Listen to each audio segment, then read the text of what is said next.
I'm going to be quite interested to see if I can figure out how to pilot a red deck.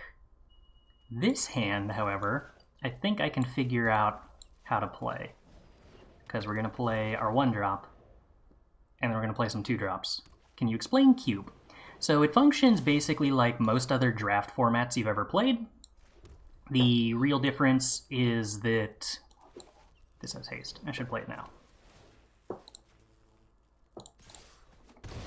It is instead of random packs, it is a draft where there is a preset of cards where there is one copy of every card in the set. Usually it's like a selection of 450 or so cards. Something like that. I don't know the exact numbers on it. And then the draft is randomly generated from packs of all of the cards in the set with no rarity.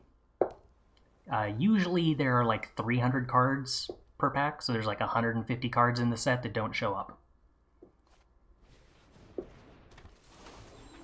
Ooh. Opponent is all about the blue-red spells, huh? Instants and sorcery spells cast cost X less, where X is Vadric's power. Got it. So my Earthshaker Kenra would die to the Delver of Secrets. Unexciting, isn't it? Andy Sugiyama, thank you for the resub. I appreciate the support. So I could play a creature pre-combat here, but I think I'm probably going to need to Scorching Dragonfire the Vadric. I don't know when the best timing for that is, but I assume it's probably pre-combat.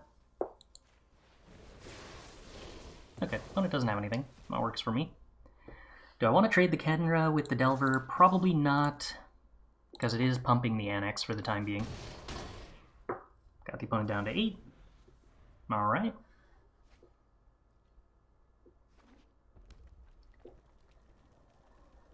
5 mana, draw, go, says the opponent. Okay. I'm just gonna pre-combat my creatures to make this Annex bigger. I want the opponent to hurt if they're going to attempt to block the Earthshaker Kenra, and we're just gonna hope that the Annex doesn't get removed.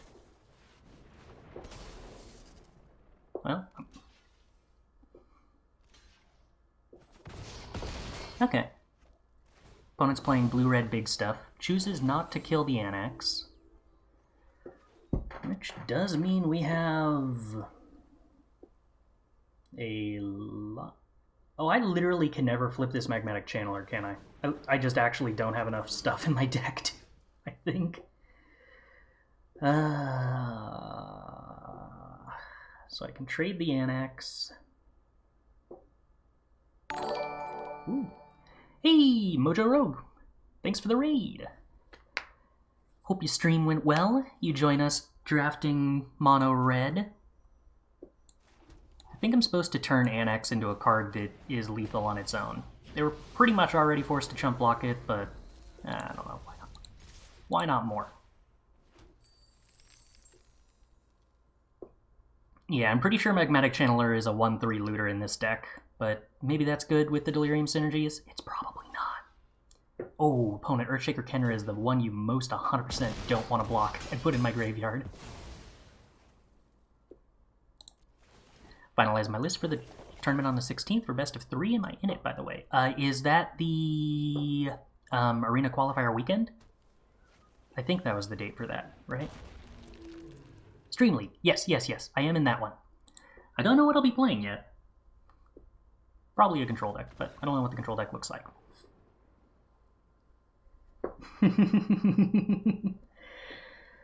Alright, well, we did the thing where we were mono red and curved out.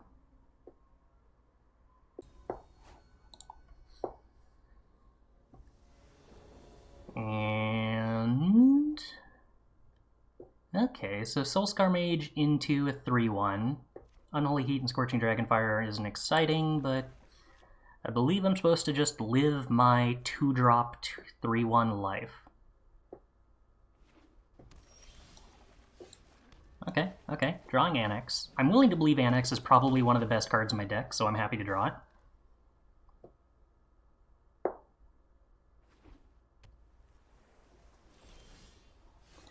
I'm suddenly wondering whether I should be not playing Sheltered Thicket if I'm only running 16 lands, because drawing Sheltered Thicket right now would be sad.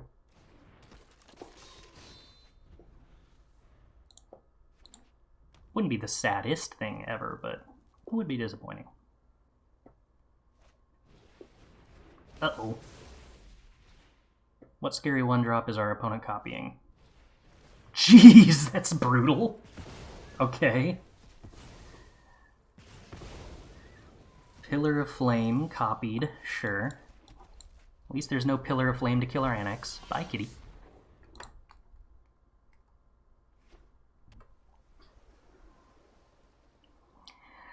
The camera was pointed to the cat who decided to... Oh, jeez, really, opponent? I was gonna say, it's nice that they didn't have their exile-based removal, but apparently I cannot be so lucky. At least they're almost out of cards.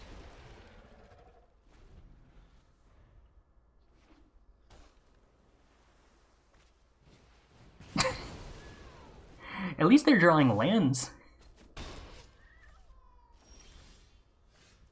Yowzers. Alright, well, I think I'm just supposed to Unholy Heat the Seagate Stormcaller then. Cat, no Scratchy the Bed. We're not necessarily getting countered, because they are still running out of cards. Yeah, that's the Sheltered Thicket I was worried about. Perhaps we go and cut that for a mountain after this game. Okay, well, Dollhouse of Horrors isn't the scariest thing in the world when our opponent only has one creature. And our next removal spell is a Scorching Dragonfire, so... Also, why did they not...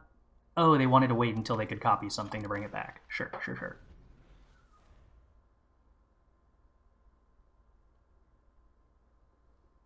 How many spells do I have in the yard? 1. So no Hasty Lava Runner until I cast a removal spell.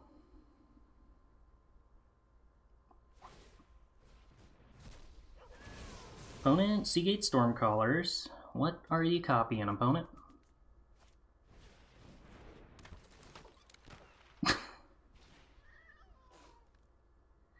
Okay. Opponent ran out of removal spells, and so decided that my removal spells were the appropriate next thing to start copying. Sure.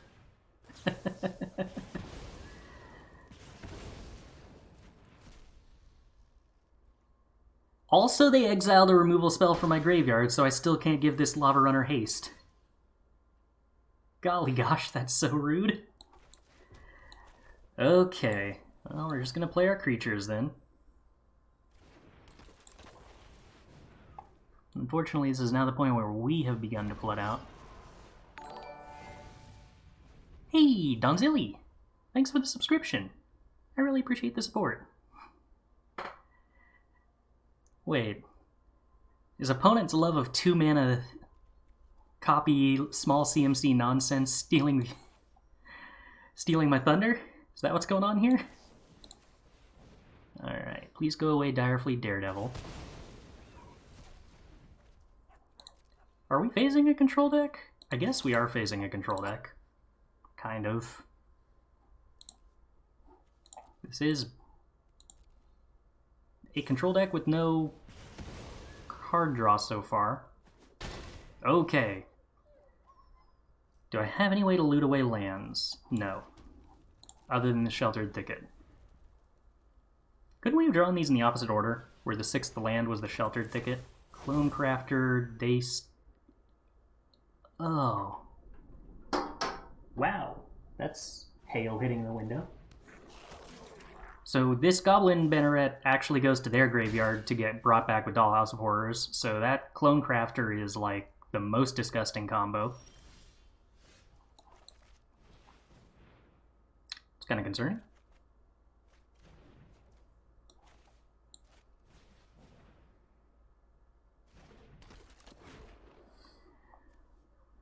Oh, goodness. Do I want to Thundering Rebuke the Stormcaller? No. Do I have to? Probably.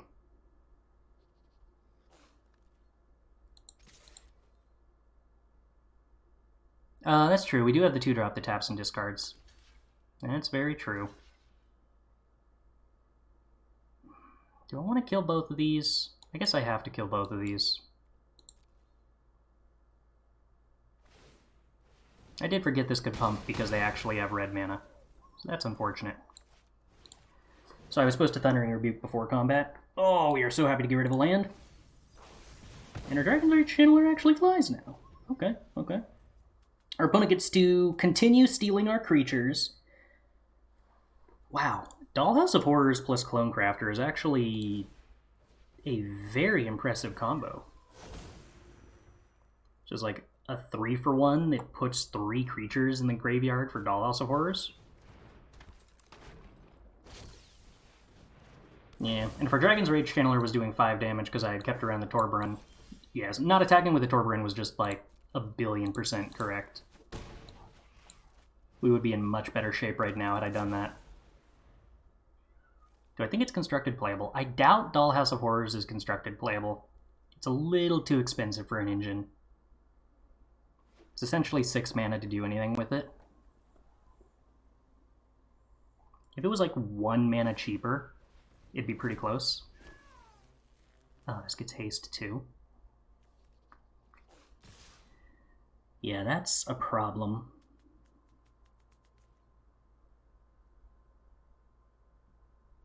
Hui.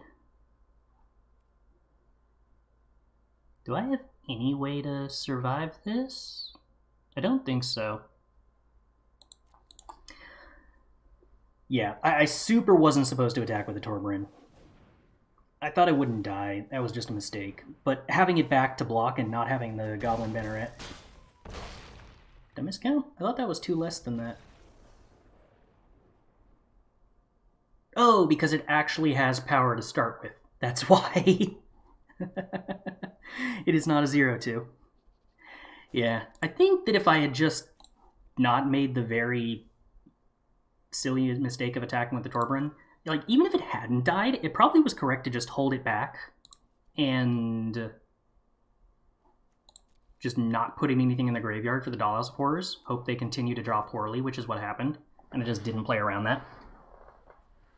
I didn't really respect how close we were to transforming, or, well, not transforming, but giving Dragon's Rage Channeler flying, and at that point, I didn't need to be getting through with the Torbrun. If it's 5 damage a turn on the clock in the air, then that's just a pretty good spot for me. I suppose they end up just attacking with a super pumped Goblin Banneret, and I still have to block that eventually with the Torbrun and trade, but they don't get to make another Clone Crafter or Young Pyromancer, so maybe that's sort of alright. Found a match nearly instantly that time. I wasn't ready for it. Once again, 2 lands. I didn't remember to cut the Sheltered Thicket, so hopefully that doesn't punish us, but I think I'm happy keeping some 1-drops and an Annex. I'm not certain that playing Lava Runner turn 1 instead of Lavamancer is better.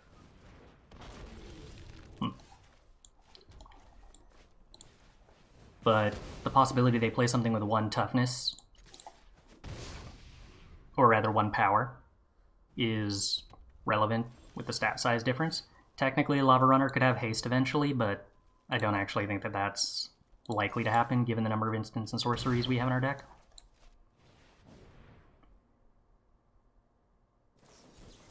No, my Annex. Cube's a lot of fun. You get to see a lot of very wild archetypes. Like, you don't get a lot of mono red or mono anything in normal drafts. But because of Cube having the, what's the word? The setup, I guess, where packs don't have chaff, It's just every pack is 15 actually pretty playable Magic cards. You just have so much more real cards going around a draft that a table can support more actual players in monocolored archetypes. So we're going to play Torbran here and do like 9 damage, and that's going to be pretty fun. Alright, how much does Double Vision hurt, opponent? Yeah, density of playables is a good way to phrase it.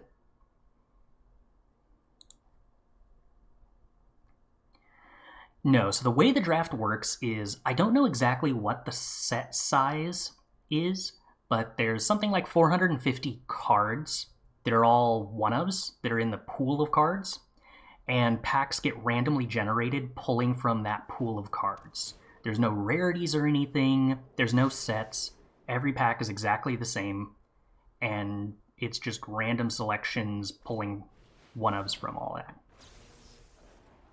Yes, there are no duplicate cards.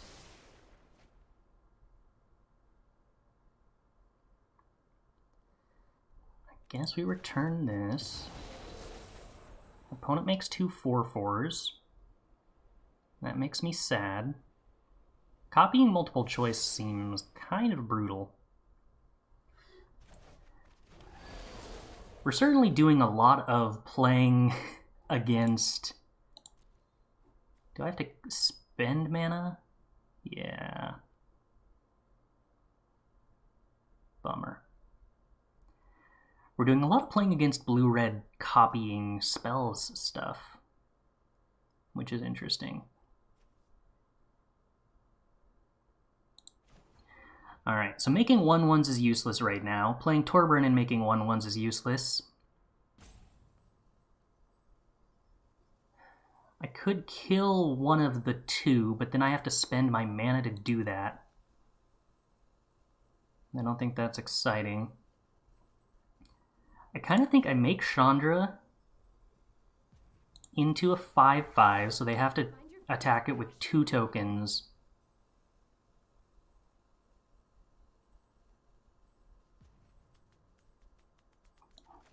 And then I play the dragon, which the opponent has to be able to interact with that or Torbran, or it's just lethal in the air.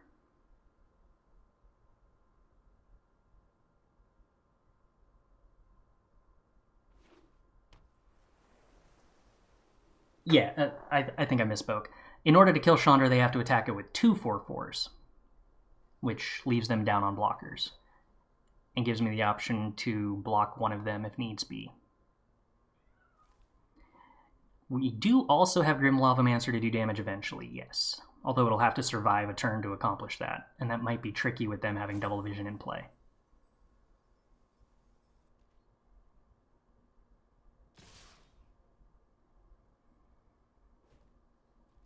I'm not going to block here. I'm just going to really hope they can't interact with Torbran or Manafor Malachite. That might be a bit of a stretch. They've set an upkeep stop. Okay, opponent, what does that mean? Cycle Magma Opus. Okay. Torrential Keelback Magma Opus. Okay. Sure.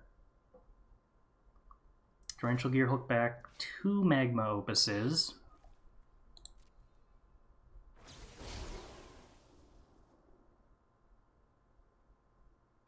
All of my lands are tapped. Opponent. Yeah, alright. We're extremely dead.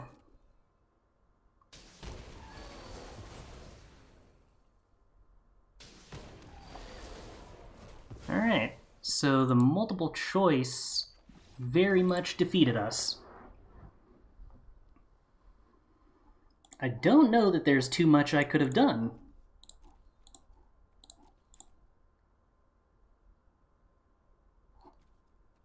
So they went turn 2 Censor... No, turn 2 Smoldering Egg, turn 3 Censor, turn 4 Cycle Neutralize, turn 5 Double Vision, turn 6 Multiple Choice. Yeah. Well, I don't really think I have tools that were beating that at all. But I suppose if the first thing we conclude is that mono red isn't stellar, I would be very excited by that. The Thicket? Yeah, that's true. That's true. One of these days, Thicket's going to show up in the open. You know what? I have so many 1-drops, I'm not even happy if Thicket shows up in the opening hand. That probably alone is enough of a justification to cut it. I don't think I care enough about the ETB for Earthshaker Kenra to not play it on turn 2.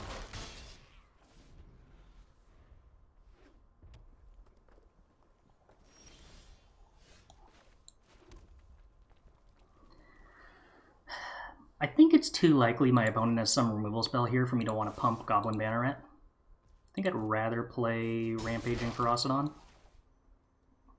Maybe I'd rather play Young Pyromancer plus Soulscar Mage, actually.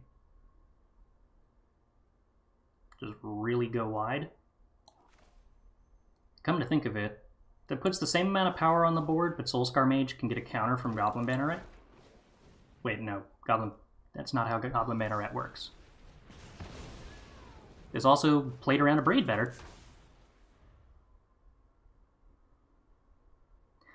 We can't use multiple choice with cost reduction in Constructed, unfortunately, because it's technically a 1-drop, so it's not a valid choice with Geist Channeler. Very disappointing, I know. Seasoned Pyromancer kind of just like single-handedly completely destroys us, huh?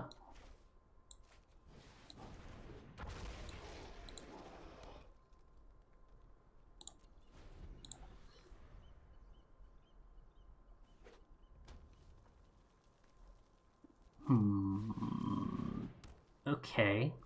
I guess the good news is that Doom Foretold is not scary at all.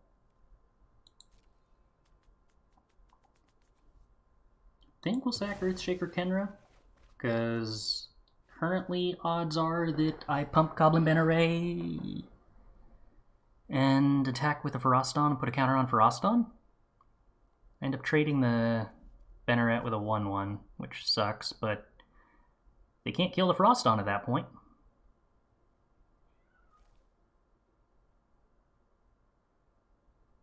Am I okay with that? If they have a removal spell for the Soulscar Mage, then I lose my Ferocidon too. Can I accept that? Can I accept that?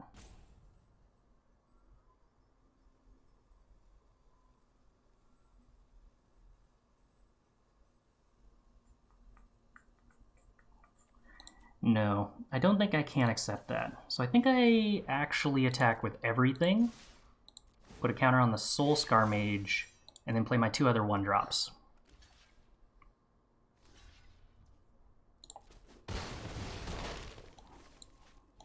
And, you know, hope they don't have a board wipe. But I'm not beating a board wipe.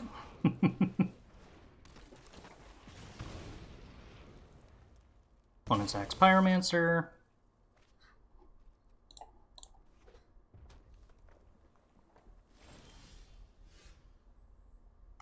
If we had pumped the Goblin Banneret 2 times, because it can be activated any number of times, then we could have pumped the Ferocidon, which is what I was originally considering. Okay, I think we're sacking the Dragon's Rage Channeler here.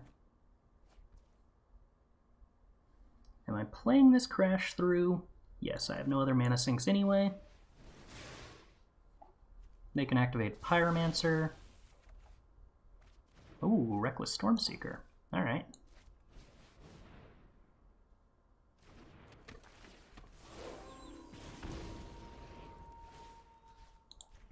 There's certainly some stuff going on here.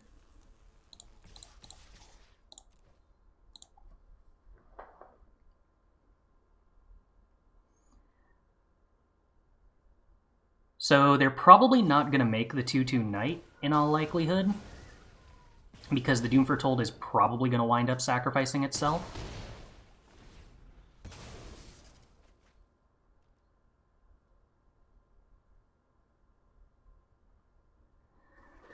Alright, so we have Eternalizable Kenra and the ability to ping with Lavamancer. How hard could it be? Soulscar Mage is gone. That makes me sad.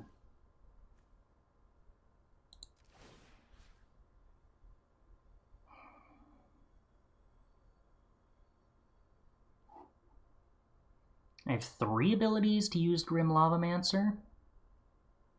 Do I ping the Kaya or face? Oh, that's a tough choice. I guess I have to ping the Kaya, otherwise, after 1 turn, it just down ticks on the Lavamancer anyway.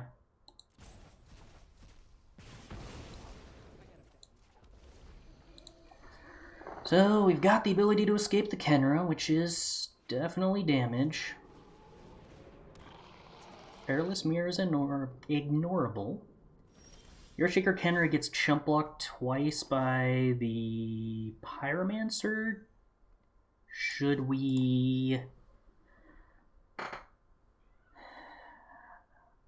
playing the Earthshaker Kenra worthwhile when eventually they chump block the Perilous Mirror anyway? They get to make 2 1/1s at instant speed to block the Earthshaker Kenra here. Is it a better use of my mana to just ping them in the face?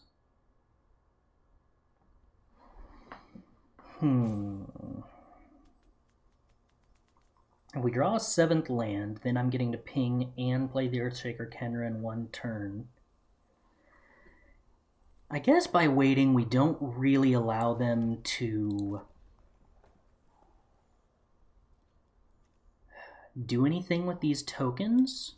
Otherwise, they could kind of split which ones they're attacking with and which ones they're not.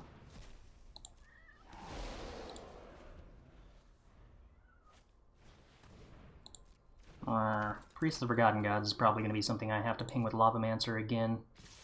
Ooh. Or the opponent could attack with everything. They didn't really take enough time to think that through. Unless, what's the last? Nope, okay, they just left themselves dead. Ooh, excuse me.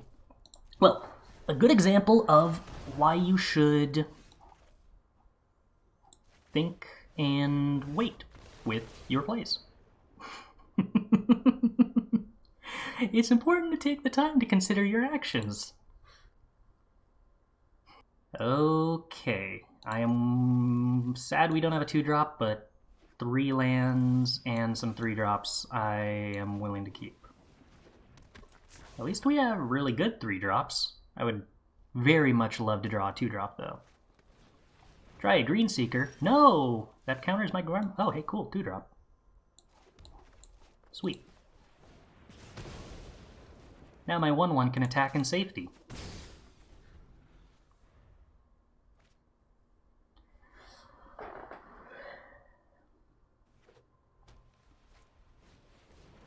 Lifelink. Opponent. Each other creature you control without a +1. What?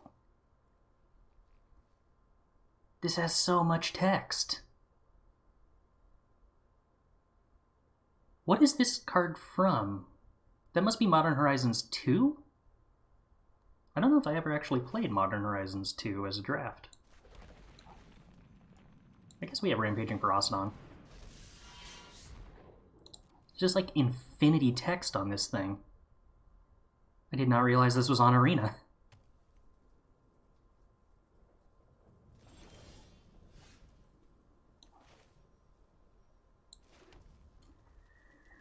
Oh, what kind of nonsense do you have, opponent? Suppose I should probably play Rampaging Ferocidon to shut off Lifelink on the off chance my opponent has something to, like, massively pump their Acolyte.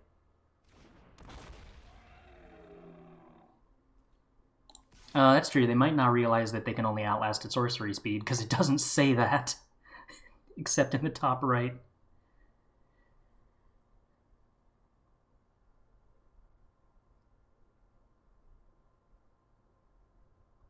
Collected Company is a interesting possibility to consider. Although that's a very hard card to build around even in Cube, in Limited.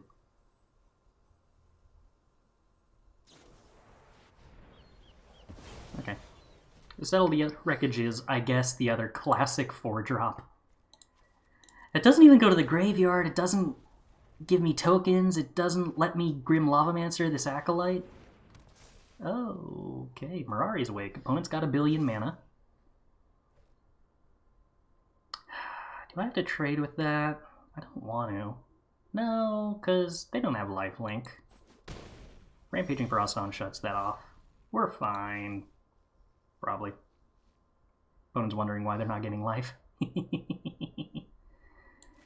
Alright, alright. Let's set up to steal that Acolyte then.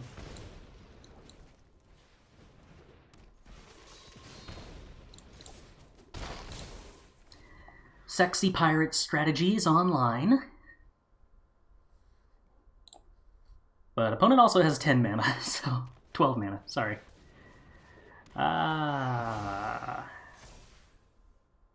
Yeah, alright. Elesh Norn, very, very, very, very large. At least Captivating Crew stealing Elesh Norn is a legal game action. Opponent decides to attack. Lucky for us, Rampaging Frostdawn is still in play. They can attack for 10 damage next turn.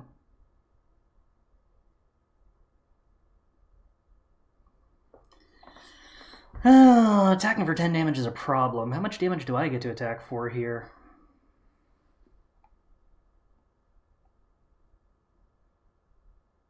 I mean, I can't really not steal the Elesh Norn. I'm kind of just losing if I do anything else, right? I could steal Thundering Rebuke, but that's just nothing. So, Elesh Norn stolen it is. Oh, we do a lot of damage, actually. Oh, right, because my creatures stop shrinking as well as grow bigger. I was missing 4 damage there. No! Why didn't they? Oh, they had to wait until after the Elesh Norn pumped it. Gotcha. Well, guess I die then. Okay. Oof. Yeah, I don't know that I had options there.